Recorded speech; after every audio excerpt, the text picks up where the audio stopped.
이번 코너는요, 전 세계적으로 사랑받는 영화나 드라마 중에서 한 작품을 선택해서 집중 분석해보는 시간, 결정적 원샷입니다. 머니투데이 전영화 기자와 함께할게요. 안녕하세요. 안녕하세요. 네, 오늘 우리가 이야기 나눠볼 작품이 기묘한 이야기잖아요. 네, 기묘한 이야기 혹시 보셨나요? 예, 저는 사실은 지난해 공개가 됐을 때 처음 네. 봤어요. 총 8부작이고 뭐 러닝타임이 50분 내외인데요. 거짓말 조금 보태면요. 네. 30분 보면 끝난 것 같아요. 저는 그렇게 느꼈어요. 지난해 나르코스하고 더불어서 넷플엔사에서 네. 가장 몰아보기를 많이 한 작품 중에 하나가 바로 이 기묘한 이야기인데요. 스트레인저 띵스죠. 윌 바이어스라는 소년이 사라지면서 벌어지는 일들을 다룹니다. 친구들과 엄마와 형, 그리고 경찰서장 등이 소년을 찾으면서 기묘한 일에 휘말리는 내용입니다. 여기에 어디서 나타나는지 알 수 없는 그 소녀까지 등장을 하죠. 기묘한 이야기를 보신 분들은 아시겠지만 이야기도 그렇고 풀어가는 전개도 그렇고 상당히 반갑고 낯이 익습니다. 이 작품을 계속 보다 보면은 어디서 본 것 같은 작품이 생각이 나요. E.T.도 생각이 나고 구니스도 생각이 나고 엑스파일도 생각이 나고요. 그렇죠. 나이가 진지하게 되는 그런 아닙니다, 이야기가 할 수 아닙니다. 있는데. 아니, 사전 정보. 예. 하우스 오브 카드도 그렇지만 그 엔사는 이용자들의 그런 정설할지 네. 아니면 수혈할지를 정확하게 짚는 것 같은데요. 80년대 어린 시절을 보낸 사람들이라면 누구나 E.T.나 구니스, 또 스탠바이미 같은 영화들에 대한 추억이 있을 텐데요. 그 세대들이 다시 90년대를 지나면서 환상특급, 엑스파일 등에 열광을 했었죠.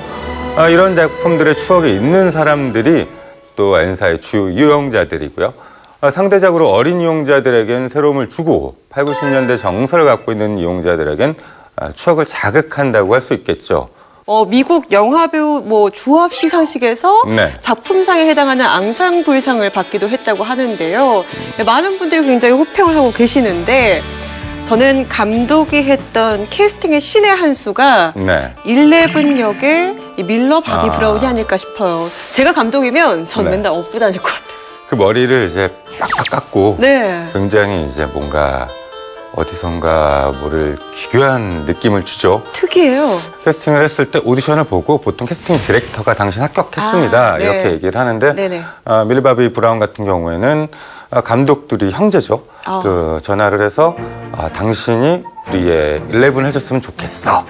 이렇게 얘기를 해서 너무 기분이 좋았다고 해요. 네. 근데 문제는 이제 머리를 이제 짧게 잘라야 되는데 보기 힘들잖아요. 아무래도 저항감이 네. 있잖아요. 그래서 이제 감독들이 매드맥스 너 보지 않았냐. 샤를리즈 테론이 머리 짧으니까 너무 괜찮고 멋있지 않냐. 너 바로 이런 거야.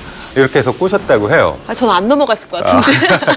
그리고 난 다음에 본인은 자기 스스로도 그렇게 네. 머리를 자른 것이 신의 한 수였다라고 이야기를 하고요.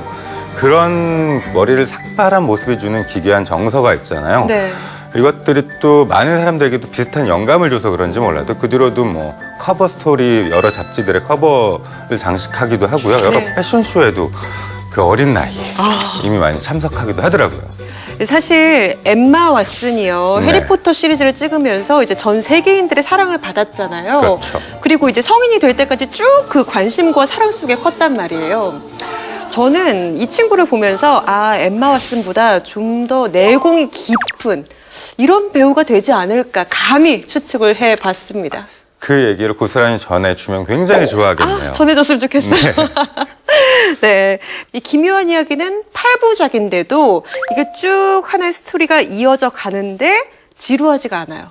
끝까지 본다는 게 이렇게 빨리 오나? 이런 생각이 들 정도로 굉장히 속도감 있게 전개가 되는 것 같더라고요. 아마도 이야기가 크게 두 가지 축으로 길어져서 그런 네. 것 같은데요. 하나는 이제 소년들이 네. 사라진 친구를 찾아 나서는 모험담이 하나잖아요. 네.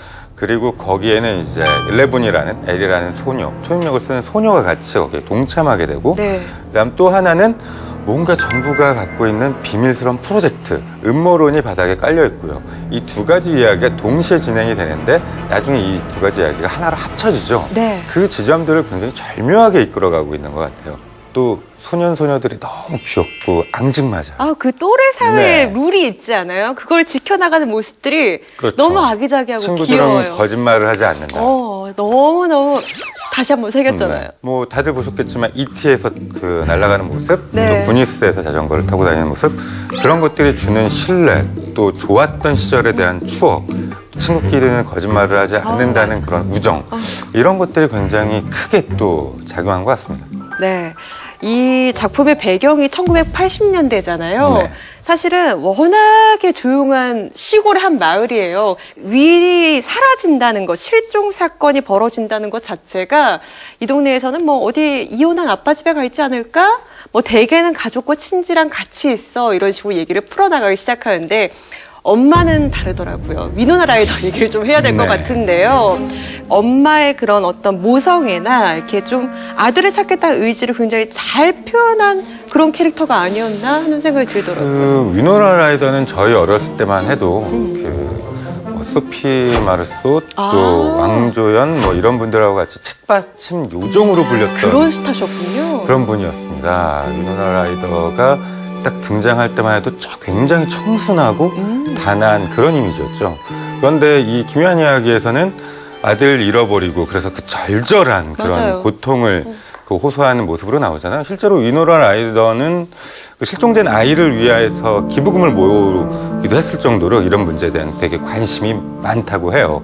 그 배우 조합 시상식에서 그 단체 이제 앙상블상을 받아서 데이빗 하버 보안관으로 나온 분이 이제 대표적으로 이제 수상 소감을 말했는데요. 네네.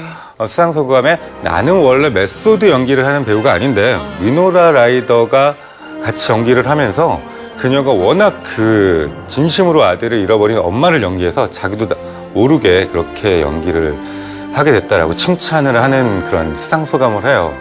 옛날 작품을 좀 다시 한번 찾아보고 싶다는 예. 생각이 들 정도로.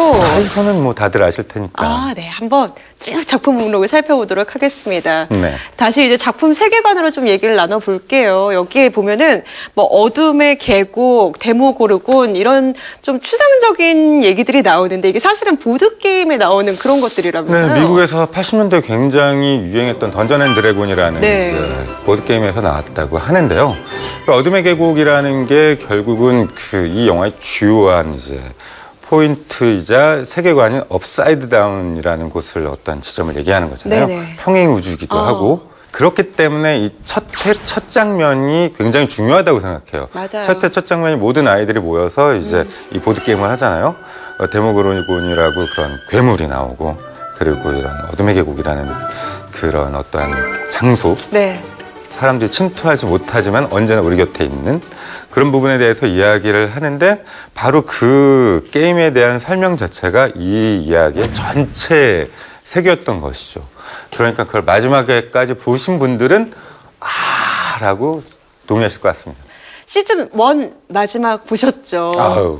너무 충격적이고 저는 사실은 이제 몇 분 남았어 이렇게 봤거든요. 네. 마지막 10분은 뭐 시즌 2에 대한 떡밥을 막 뿌리더라고요. 그렇죠. 시즌 2 나오겠죠? 나와야 돼요. 뭐 원래는 지난해 12월쯤에 나오려고 했는데 네. 거기 친구 중에 이제 앞주기처럼 불리는 친구가 이빨 있잖아요. 앞에 막 네. 빠진 친구. 그 친구가 실제로 이제 변성기가 심하게 와갖고 목소리가 지금은 연기를 할 수 있는 톤이 아니라고 어머. 해요.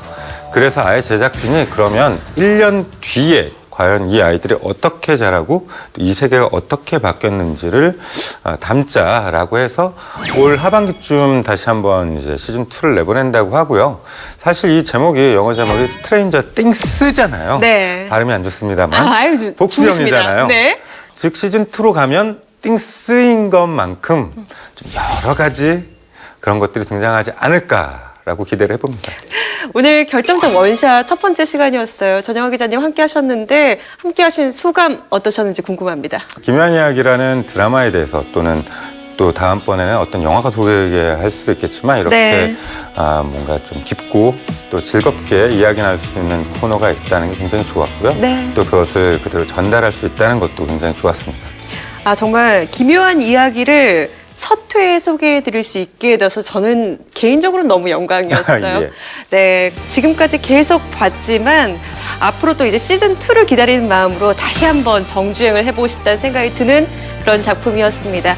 앞으로 결정적 원샷에서 이렇게 꼭 놓쳐서는 안 될 작품들 소개를 꼭 해드릴 테니까요. 여러분들도 함께 하셨으면 좋겠습니다.